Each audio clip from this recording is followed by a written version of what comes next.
오늘 말씀 산상수훈 두 번째 시간인데요. 오늘 우리가 함께 읽었던 이 말씀은 아마 우리가 신앙생활을 하면서 가장 많이 들어봤을 말씀 중에 하나이실 것 같아요. 그리고 이 말씀 속에서 다루고 있는 이 복이라는 주제는 정말 세상 사람들이 너무나 관심 있어하는 주제 아니겠습니까? 작년 올 전반기만 해도 주식의 광풍이 몰아치면서요. 하루에도 몇 번씩 일희일비하는 사람들이 제 주변에 많이 있었습니다. 근데 최근에 이제 주식이 많이 떨어졌죠. 예. 세상 사람들이 말하는 행복은 그런 거 같아요. 내가 무엇인가를 했을 때 지금보다 더 나아지는 어떤 결과를 얻는 상대적인 거야. 주식만 그렇습니까? 또 한국 사회에서 정말 블랙홀과 같이 빨려 들어가는 부동산의 문제 역시 그렇죠. 내가 어떤 집을 가지고 있습니다. 그러나 그 집을 갖고 있다고 해서 행복하지 않아요. 왜냐하면 항상 나보다 더 좋은 집을 살고 있는 사람들이 있거든요. 집이 없는 사람은 집을 가지면 행복할 것 같지만 그 행복은 그렇게 오래 가지 않습니다. 자녀들의 성공을 행복이라고 말하고 기대하는 부모님들은 어떨까요? 그 행복 역시도 그렇게 오래가지 않습니다. 왜냐하면 항상 그보다 더 나은 자녀들을 둔 부모가 있기 때문에 그래요. 세상에 행복에 참 관심이 많습니다. 제가 한 2년 전인가요? 그냥 어느 날 심심해가지고 그 예스24라는 도서 이 플랫폼에 가서 행복이라는 키워드를 넣고 책을 검색을 해봤어요. 그랬더니 그냥 140여 권이 나오더라고요. 절판되지 않은 도서만. 그렇게 행복이라는 것은 세상 사람들을 들뜨게 하고 세상 사람들을 우리도 역시 마찬가지죠. 우리도 너무나 설레게 하는 그런 단어인 것 같아요. 여러분 행복하십니까? 행복하십니까? 왜 행복하세요? 왜 행복하십니까? 예. 오늘도 우리가 예배할 수 있음이 행복이 될 수 있기를 원합니다. 예. 오늘 본문은 어쩌면 우리가 찬양으로도 부르고 있고 너무나 많이 들어봤기 때문에 좀 식상하다라고 느껴질 수도 있습니다. 그런데 그중 우리가 놓치고 있거나 잘못 이해하고 있는 부분들이 있어요. 적잖이 있습니다. 그중에 가장 흔한 오해는 목사님께서도 지난주에 한번 말씀하셨지만 이것을 행복의 조건 또는 행복한 자의 자격으로 받아들이는 거예요. 그럴까요? 우리가 그런 오해를 하는 데는 이 우리가 지금 보고 있는 이 한글 개역 개정 성경이요. 순서가 심령이 가난한 자는, 애통하는 자는, 온유한 자는 어떠한 자에 대한 걸 먼저 이야기하고 있음에서 비롯되기도 합니다. 헬라어 원문을 보시면 이 단어는 이 절은요. 오늘 우리가 읽었던 이 모든 본문 3절부터 10절까지 11절까지의 이 본문은요. 다 무엇으로 시작하냐면 복이 있도다라는 선언으로 시작을 합니다. 그 얘기는 무슨 얘기냐면 심령이 가난한 어떤 자격을 갖춰야만 그 사람이 복되다라고 말씀하시는 것이 아니라 이 말씀하시는 분이 복을 먼저 선언하고 계시다라는 거예요. 그리고 그 복된 선언은 무엇으로 마무리되냐면 약속으로 마무리되고 있어요. 가령 이런 것입니다. 복되도다 심령이 가난한 자요. 왜냐하면 천국이 너의 것이기 때문이다. 이런 어순으로 기록되어 있다라는 거죠. 여러분 이것은 단순하게 그냥 어떤 번역상의 차이가 아니라 이 헬라어에서는 어떤 순서로 기록되어 있느냐도 중요한 의미를 갖습니다. 다시 말씀드려서 오늘 본문을 헬라어 원문은 중요한 게 무엇이라고 말하는 거죠? 복되다라고 말하는 것이 우선이다라고 우리에게 말하고 있는 거예요.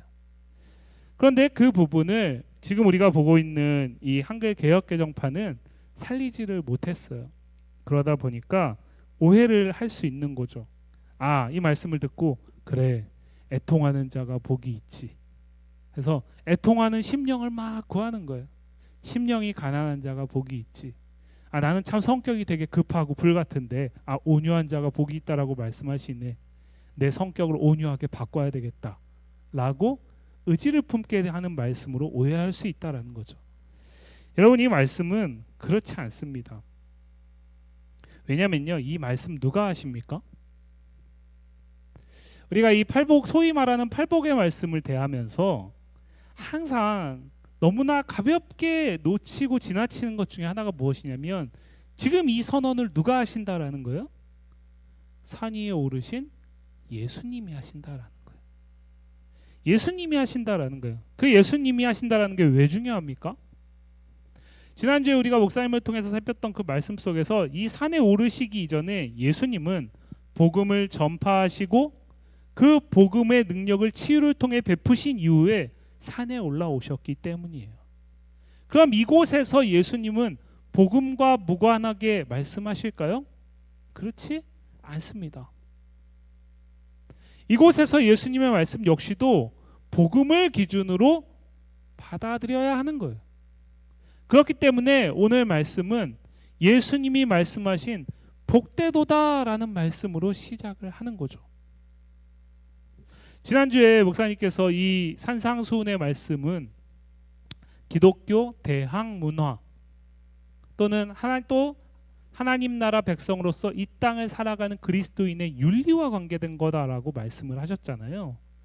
그럼 기독교 대항 문화 그리고 그리스도인으로서 오늘을 살아가는 삶의 윤리, 무엇을 얘기하는 거죠? 세상 사람들의 방식과는 다른 방식, 그리고 그것을 통해서 누구를요? 복음이신 예수 그리스도가 가져오신 하나님 나라를 드러내는 것. 이 두 가지를 산상수훈을 통해서 우리는 놓쳐서는 안 됩니다. 그래서 우리는 이 팔복의 내용이 8가지 복이 무엇인가에 집중하기 전에 무엇을요? 이 말씀을 예수님이 하신다라는 사실을 기억하셔야 돼요. 예수님이요. 그렇기 때문에 이 말씀은 서두에 우리가 잠깐 주고받았던 지금보다 더 나아지거나 지금보다 더 풍요해지거나 지금보다 더 형편이 좋아지는 그런 어떤 것이 아니라, 그 정도가 아니라 복음이신 예수님께서 복음으로 말씀하시는 정말 복된 자가 누구인가에 대한 이야기를 담고 있다라는 거죠. 그리고 그 복된 자를 통해서 드러나는 하나님의 나라는 세상 가운데 어떠한 모습으로 드러나게 되는가를 우리는 이어지는 산상수훈의 7장까지의 말씀까지 쭉 살펴보게 되는 것입니다. 다시 말씀드려서 오늘 이 팔복은요, 여기에서 끝나는 것이 아니라 사실은 산상수훈 전체 안에서 이것이 구현되고 있다라는 것을 보시게 될 거예요. 그리고 이 말씀을 하시는 분이 예수님이라는 사실, 우리에게 무엇을 또 이야기를 하냐면 이 예수님이 바로 이 복된 자의 표본, 모본이다, 모범이다라는 사실 또한 우리는 붙잡으셔야 합니다. 나아가서요, 이것은 예수님이 이 땅에 오셔가지고요 갑자기 뚝딱 지어낸 가르침이 아닙니다. 지난주에 목사님 말씀하셨듯이 구약 성경의 이스라엘 백성들이 율법을 받았던 그 신의 산과 이 산이 연결되어 있다라고 말씀을 우리가 살폈잖아요. 그리고 그 신의 산의 율법을 기반으로 해서 우리에게 주어진 구약 성경의 말씀의 곳곳에 이 흔적들이 담겨져 있어요. 그 중에 가장 대표적인 한 부분을 우리 한번 같이 읽어보도록 하겠습니다. 이사야 61장 1절부터 3절까지 말씀인데요, 같이 한번 읽어볼게요. 주 여호와의 영이 내게 내리셨으니 이는 여호와께서 내게 기름을 부으사 가난한 자에게 아름다운 소식을 전하게 하려 하심이라. 나를 보내사 마음이 상한 자를 고치시며 포로된 자에게 자유를, 갇힌 자에게 노임을 선포하며 여호와의 은혜의 해와 우리 하나님의 보복의 날을 선포하며 모든 슬픈 자를 위로하되 무릇 시온에서 슬퍼하는 자에게 화관을 주어 그 죄를 대신하며 기쁨의 기름으로 그 슬픔을 대신하며 찬송의 옷으로 그 근심을 대신하시고 그들이 의의 나무 곧 여호와께서 심으신 그 영광을 나타낼 자라 일컬음을 받게 하려 하심이라. 아멘. 여러분, 이 말씀은 명백하게 누구를 얘기하는 거죠? 메시아에 대한 약속입니다. 메시아에 대한 약속인데요, 그 메시아가 이 땅에 오셔서 행하실 일에 대한 것들을 이야기하는 과정 속에서 이사야 선지자를 통해 하나님이 뭐라고 말씀하세요? 우리가 오늘 본문에 보고 있는 가난한 자를 언급하세요. 그리고 또 마음이 상한 자를 언급합니다. 슬퍼하고 애통하는 자들을 언급하고 계세요. 61장 후반부에 가면요, 땅을 기업으로 얻는 축복에 대해서도 말씀을 하세요. 약속을 하신단 말이죠. 다시 말씀드려서 우리가 오늘 살피고 있는 이 산상수훈의 팔복의 말씀은 예수님께서 고안해내신 것이 아니라 이미 하나님께서 시내산에 주셨던 그 율법에 대한 새로운 해석, 복음을 중심으로 그것의 참 의미를 드러내는 것에 더 가깝다라고 볼 수 있어요. 그래서 산상수훈에 조금 관심이 있으셔서 성경을 읽어보신 분들은 아시겠지만 이 뒤에 가면 모세의 율법에는 이러하라고 했는데 나는 너희에게 이렇게 말한다라고 예수님이 말씀하시는 부분이 나오잖아요. 연결되어 있다라는 거예요. 왜요? 사실은 모세에게 주셨던 율법도 하나님의 말씀이고 지금 산에서 이 말씀을 하시는 예수님은 곧 하나님이시기 때문에 그 약속은, 그 법은, 그 내용은 연결되어 있다라는 거죠.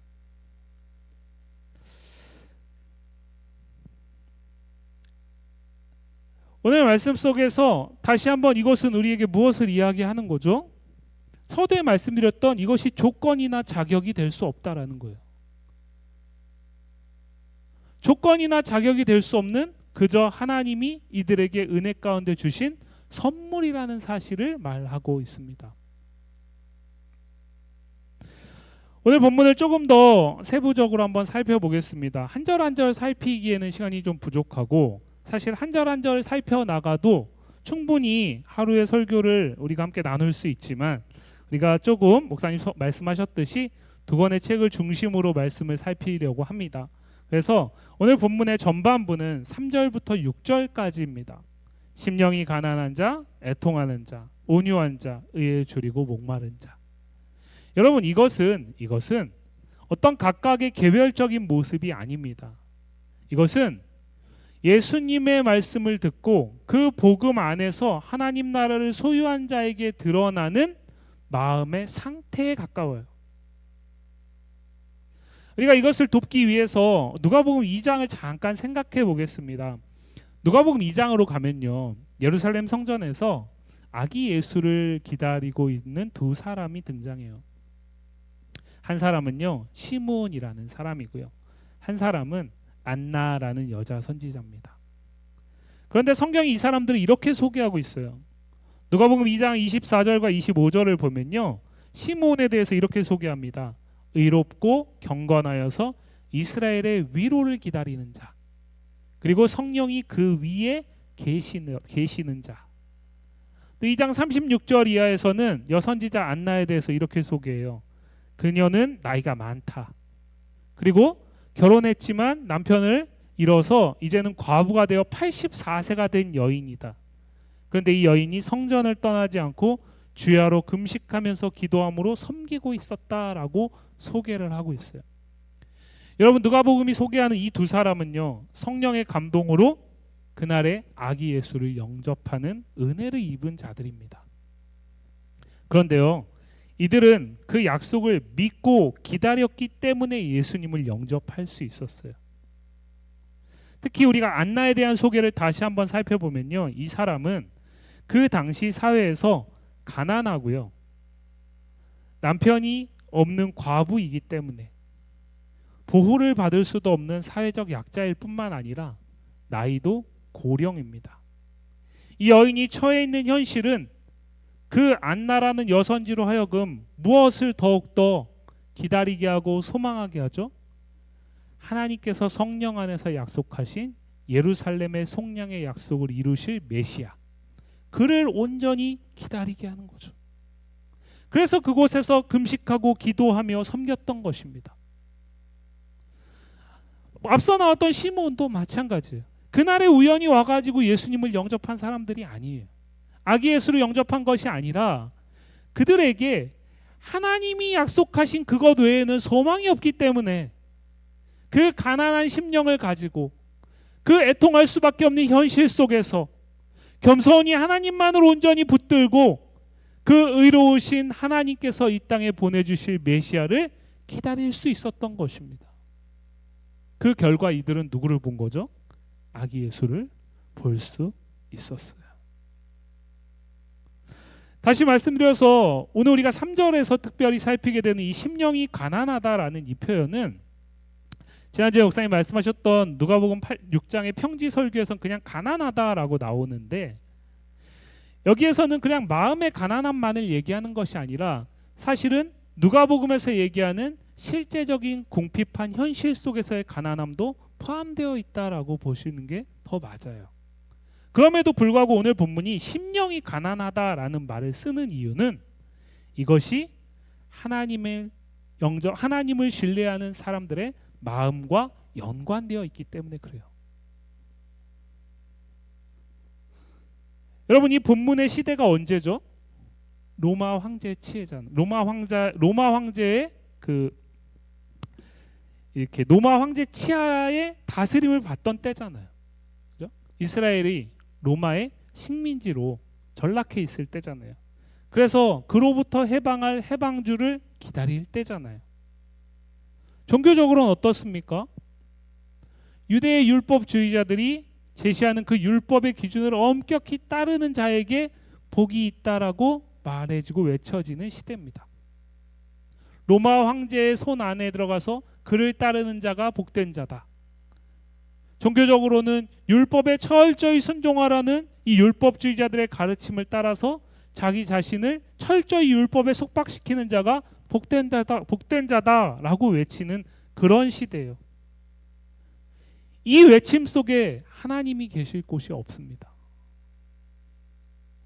하나님을 믿고 하나님을 신뢰하고 하나님을 의지하는 오늘 본문 3절이 얘기하는 심령이 가난한 그 마음의 태도는 자리할 곳이 없어요. 왜요? 하나님보다 더 강한 로마 황제의 힘이 있거든요. 하나님의 이름을 말하면서 이들을 끊임없이 불행하게 만들어가는 율법의 강력한 힘이 있거든요. 그렇기 때문에 이들에게 하나님 서 있을 자리가 없어요. 그 당시에 이들은 스스로 행복하다라고 말하고 그 행복으로 많은 사람들을 초대했던 사람들입니다. 그런데 그곳에 정작 하나님이 계시지가 않아요. 이들은 하나님 외에는 소망이 없다라는 이 가난한 마음을 품을 수가 없어요. 그러니까 무엇이 불가능합니까? 자신을 향한 철저한 객관화가 안 돼요. 그러니까 하나님 앞에서 자신의 죄인됨을 붙들고 애통하는 마음을 가질 수가 없어요. 나아가서요, 자신에게만 그런 것이 아니라 자신들의 그런 압제로 인해서 행복을 누리지 못하는, 복된 삶을 누리지 못하는 압제당하는 옆에 있는 이웃들과 백성들을 향한 애통을 가질 수가 없어요. 이들의 시대 속에서는 온유함은 복이라고 말할 수 없습니다. 힘이 곧 이들에겐 복의 증거거든요.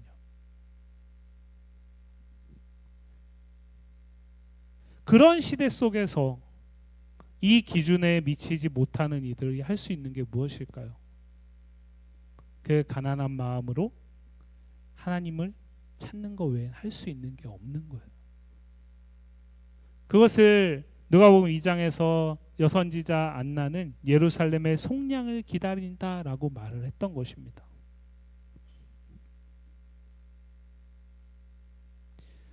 전반부에 우리가 살폈던 이 3절부터 6절까지 나오는 이 네 가지는요, 사실은 연결되어 있어요.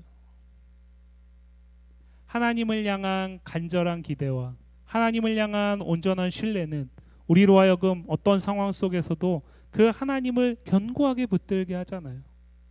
그것은 우리의 현실의 어려움 가운데서 좌절하지 않고 애통하게 합니다.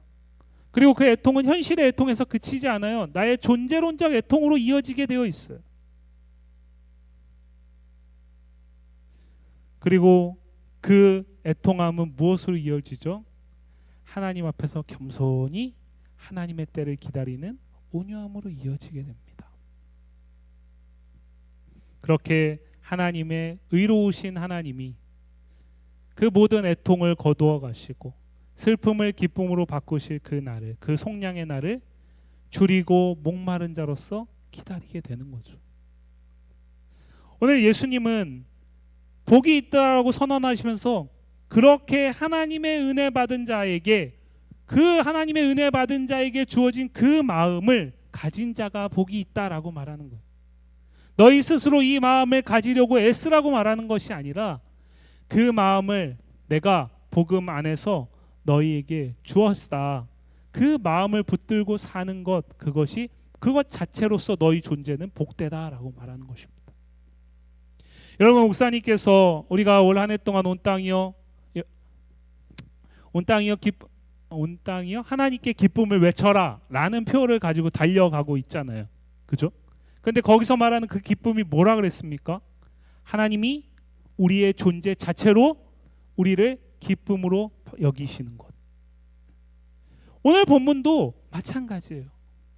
예수님이 복음을 주시고 그 복음으로 우리를 초대하시면서 너희가 이러하면 복된 자가 될 수 있어라고 말하는 것이 아니라 그 복음 때문에 너희는 복된 자다라고 여기신다라는 거예요. 그래서 그 복되다라는 말씀을 하시는 예수님이 더 중요한 거예요. 저와 여러분의 예수님이 우리를 그렇게 복된 자로 여기시기 때문에 그렇습니다. 그렇다면 우리 안에 이 마음이 없다면 무엇을 점검해 봐야 되는 거예요? 이 마음이 없으니까 나는 복된 자가 아니야가 아니라 그 복된 자가 되게 하시는 복음의 능력, 그 하나님의 은혜가 오늘 내 안에 살아서 역사하고 있는가를 점검해 봐야 되는 거예요. 이어지는 7절부터 10절까지는 바로 그 하나님을 향한 마음을 가지고 있는 사람들이 자신과 이웃들을 향해서 어떠한 삶을 살아가게 되는가를 이야기하는 것입니다. 열매에 가깝습니다. 우리 관심이 있는 분들은 아시겠지만 우리가 올 한 해 주보의 일면에 JOY의 순서를 복음으로 재조정해서 매주 우리가 주보를 살피고 있잖아요. 또 목사님께서 말씀도 나누셨죠. 그겁니다. 하나님이 복음 안에서 우리에게 주신 그 마음을 붙들고 그것을 복된 것으로 여기며 하나님의 약속을 기다리는 자에게는 자신과 이웃을 향한 태도가 삶 속에서 맺혀지는 열매가 달라진다라는 거예요. 그래서 6절을 보시면요, 뭐라고 얘기를 하죠? 긍휼히 여기는 자, 자신을 긍휼히 여기는 자가 아니라 이웃을 긍휼히 여기는 자. 아까 애통하는 자 설명드리면서 말씀드렸듯이 자신의 죄인됨을 붙들고 하나님 앞에 엎드려 애통하는 자는 똑같은 죄인인 이웃들을 그냥 내버려 둘 수 없어요. 그래서 근본적으로 그들에게 복음을 전하게 되죠. 그런데 그 복음을 전하는 것 이전에 그 사람들의 삶의 형편에 관심을 갖게 되죠. 고통당하는 이웃들을 외면할 수 없습니다. 그래서 긍휼히 여기는 것이 하나님의 사람들의 중요한 삶의 모습 가운데 하나예요. 제가 아까 이제 내려와서 찬양을 이렇게 박 집사님하고 맞춰가고 있었는데 우리 장로님이 처음 보는 한 분하고 내려오셨어요. 장로님이 너무 기쁜 얼굴로 내려오셨어요. 그래서 저분이 오늘 교회 처음 오셔서 장로님과 함께 얘기를 하고 예배드리러 와서 장로님이 새로운 분이 오셔서 함께 예배할 수 있다는 사실이 너무 기쁘신가 보다라고 생각하면서 한편 저는 되게 이성적인 사람이다 보니까 딱 보니까 저분은 예배하러 온 분이 아니라 도움이 필요해서 온 분이었어요. 근데 장로님은 감정이 풍부하신 것 같아요. 그래서 그분을 딱 모시고 와가지고 예배를 이제 드리자고 성경책을 딱 갖다 줬는데 그분이 말을 하시는 것 같아요. 근데 우리 장로님이 그분이 요구한 것을 주셔서 보내시더라고요. 그거 쉬운 거 아닙니다. 왜요? 아닌 거 알면서 그 사람의 지금 형편 자체를 추정하지 않고 그 자체로 불쌍히 여기는 거 쉬운 거 아니에요. 그런데 우리 안에 그런 마음이 점점 식어가고 있어요. 왜냐하면 그런 경험들을, 속는 경험들을 너무 많이 했거든요. 너무 많이 했어요. 그러니까 이렇게 계속 속으면 내가 바보다라는 생각이 들게 되잖아요. 그러다 보니까 어느 순간 긍휼이 사라져가고 있어요. 여러분, 긍휼이 사라져가는 시대 속에서 나타나는 모습이 무엇입니까? 자기 자신밖에 모르는 거예요. J-O-Y의 복음 안에서 재조정된 관계가 Y-O-J 또는 O-Y-J로 바뀌어버리는 겁니다. 그런데 오늘 말씀 속에서 바로 그 긍휼히 여기는 자가 복되다라고 예수님이 선언하시는 거예요. 왜요? 예수님이 그를 긍휼히 여기실 거라는 거예요. 8절 말씀에 마음이 청결한 자는 복이 있다라고 얘기해요. 마음이 청결하다라는 게 무슨 뜻일까요? 마음이 청결하다. 내 마음밭을 깨끗하게 해야 되겠다. 뭘까요 이게? 우리가 이 말씀을 이해하기 위해서 구약성경 시편 51편 10절 말씀을 한번 같이 읽어보겠습니다. 같이 한번 읽어보겠습니다. 하나님이여 내 속에 정한 마음을 창조하시고 내 안에 정직한 영을 새롭게 하소서. 여기서 정한 마음이다라는 것이 청결한 마음, 깨끗한 마음이죠. 그런데 이것이 지금 어떤 맥락에 나오는 거죠? 다윗이 우리아의 아내 밧세바를 범한 것을 나단 선지자를 통해서 하나님이 책망하실 때에 그가 하나님 앞에 회개한 게 시편 51편이거든요. 근데 다윗이 뭐라고 얘기합니까? 하나님이여 내 속에 정한 마음을 창조하시고 내 안에 깨끗한 영을 새롭게 해달라고 얘기를 하죠. 근데 이게 시편이에요. 무슨 얘기냐면 정한 마음, 깨끗한 마음은 정직한 영이에요. 그래서 히브리어에서 저 깨끗하다라는 저 표현은, 청결하다라는 이 표현은 하나의 마음, 견고한 마음이라는 뜻으로 번역할 수 있어요. 마태복음 6장 19절 잠깐 가보실까요? 마태복음 6장 19절, 6장 21절이네요. 6장 21절 한번 같이 읽어보겠습니다.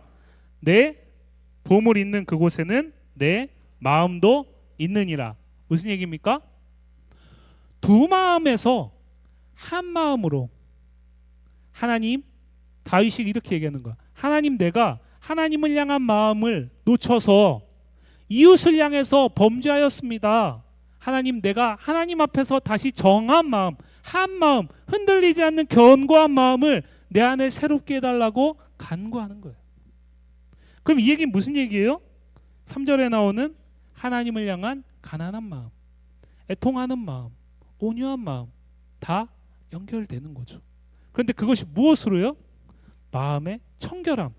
청결하지 않으면 어떻게 됩니까? 이웃을 향해서 하나님의 시선으로 이웃을 대할 수가 없어요. 그럼 이 얘기는 무슨 얘기예요? 이웃과의 관계 속에서 하나님의 마음을 가지고 나아가는 것을 이야기하는 겁니다. 그것이 앞에 나왔던 긍휼일 수도 있고요.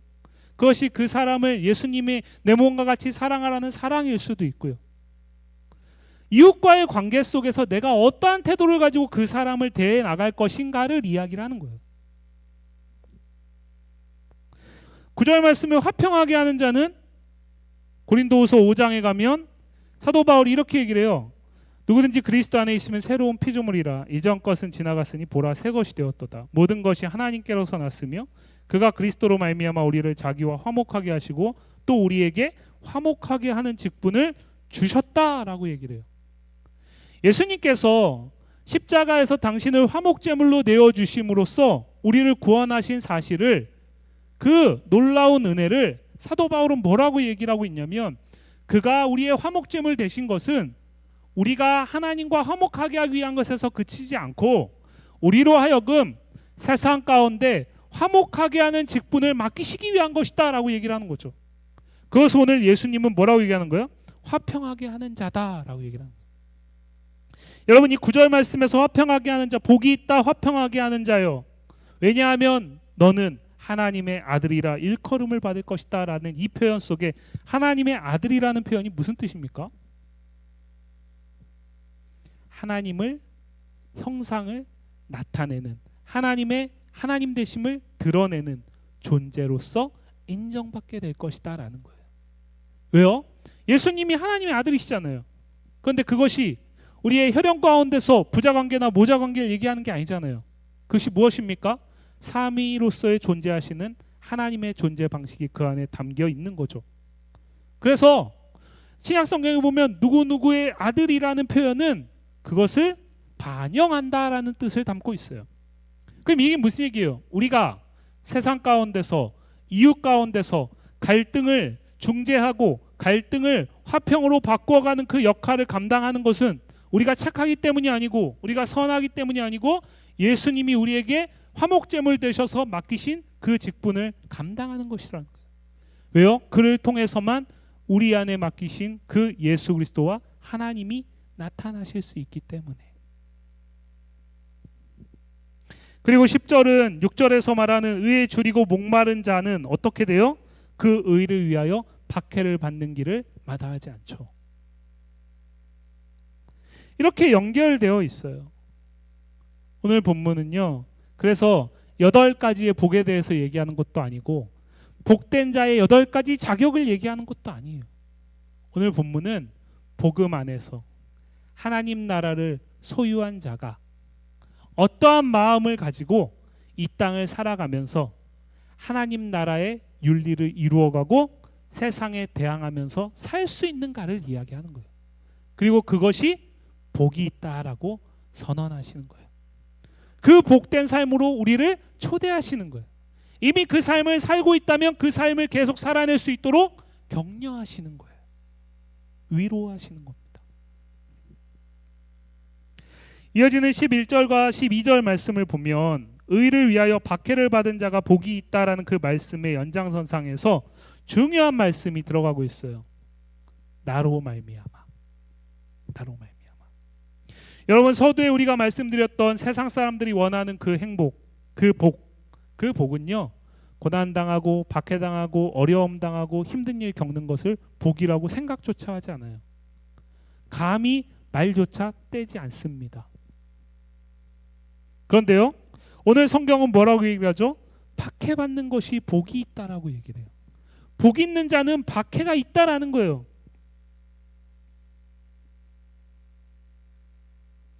왜 그렇습니까? 그것이 누구 때문에요? 예수님으로 말미암아 당하는 고난이기 때문에 그래요. 여러분, 10절 말씀을 자세히 보시면 10절부터 12절까지 말씀을 보면요, 이렇게 얘기를 하잖아요. 의를 위하여 박해를 받은 자는 복이 있다. 천국이 그들의 것임이라. 나로 말미암아 너희를 욕하고 박해하고 거짓으로 너희를 거슬러 모든 막한 말을 할 때에는 너희에게 복이 있다. 여러분, 밖에 나가가지고 누군가가 나를 욕하고 나를 박해하고 나에게 막 거짓으로 막 참소하고 모함하고 조롱하고 혐오하고 그런 자가 복이 있다라는 거예요. 여러분, 이 말을 우리가 세상에 나가서 외치면 사람들이 아, 그게 복이구나 라고 반응할까요? 그렇지 않아요. 그래서 이거는 세상을 향해 외치는 게 아니에요. 세상 속에서 복음 안에서 시작된 하나님 나라를 소유한 자에게 외치는 거예요. 그 하나님 나라를 소유한 자에게 반드시 무엇이 있다? 그 예수님으로 말미암아 주어지는 박해가 있다라는 거예요. 이거 우리가 요한계시록에서도 본 거잖아요. 그런데 우리가 이 부분을 점점 가볍게 여기고 있지 않나 싶어요.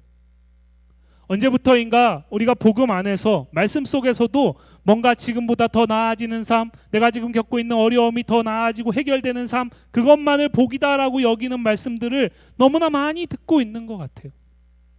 여러분, 유튜브를 잘 찾아보세요. 유튜브에서 우리의 마음이 더 많이 가고 더 많은 클릭을 유도하는 내용들을 보면 그것들은요, 어려움 가운데서 벗어난 것을 복이라고 얘기를 해요. 물론 복입니다. 저주라고는 할 수 없죠. 그런데 성경이 얘기하는 진짜 복이 뭐냐는 거예요. 오늘 본문 속에서 예수님이 말씀하시는 진짜 복이 뭐냐는 거예요.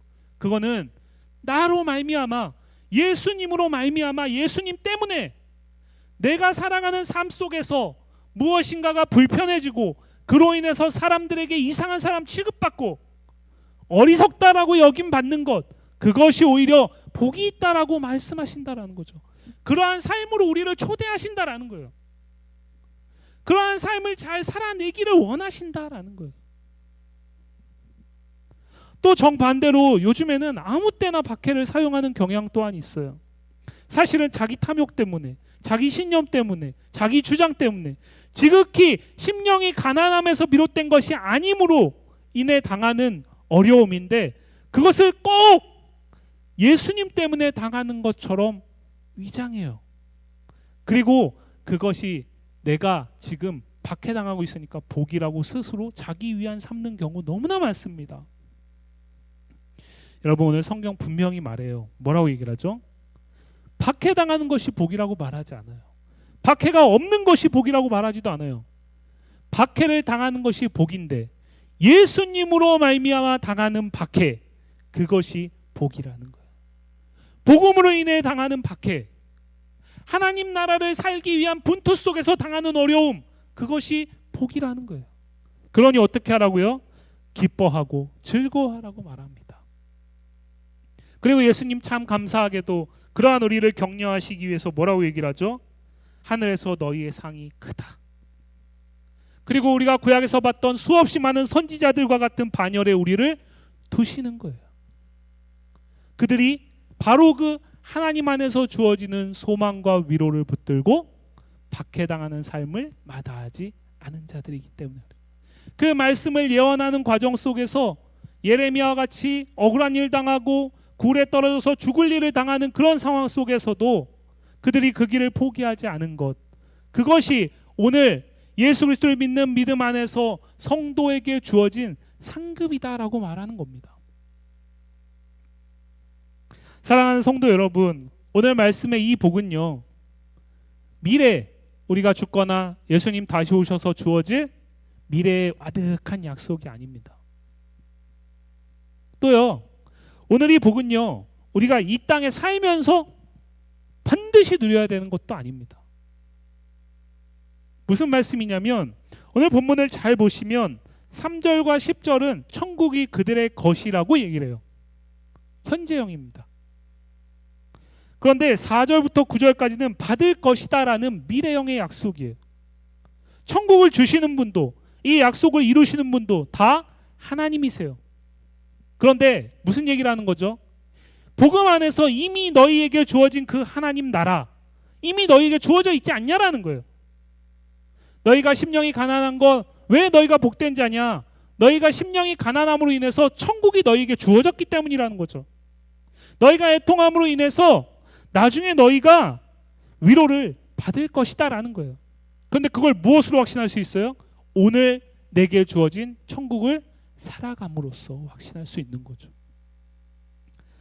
사랑하는 성도 여러분, 오늘 우리가 함께 살핀 이 말씀을 우리가 오늘 예배를 마치고 밖에 나아가서 집에 가는 길에 세상을 향해서 만나는 사람에게 내가 복된 삶을 소개해드리겠습니다, 이렇게 말하고 그들에게 말한다면, 전한다면, 또는 내가 광장 한복판에서 메가폰을 들고 이 소리를 외친다면 세상에 있는 사람들은 이것을 복이라고 받아들일까요? 그럼 지금 이 말씀을 우리가 함께 나누었는데요, 이 말씀을 나눈 우리에게 이것이 복이다라고 말씀하시는 이 예수님의 소리는 어떻게 받아들여지고 있습니까?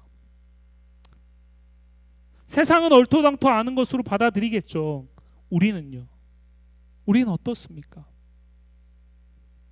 산 위에 오르신 예수님은 무리를 뒤로하고 제자들에게 이 말씀을 하시면서 7장 마지막까지 이어지는 산상수훈의 말씀을 펼쳐나가실 것입니다.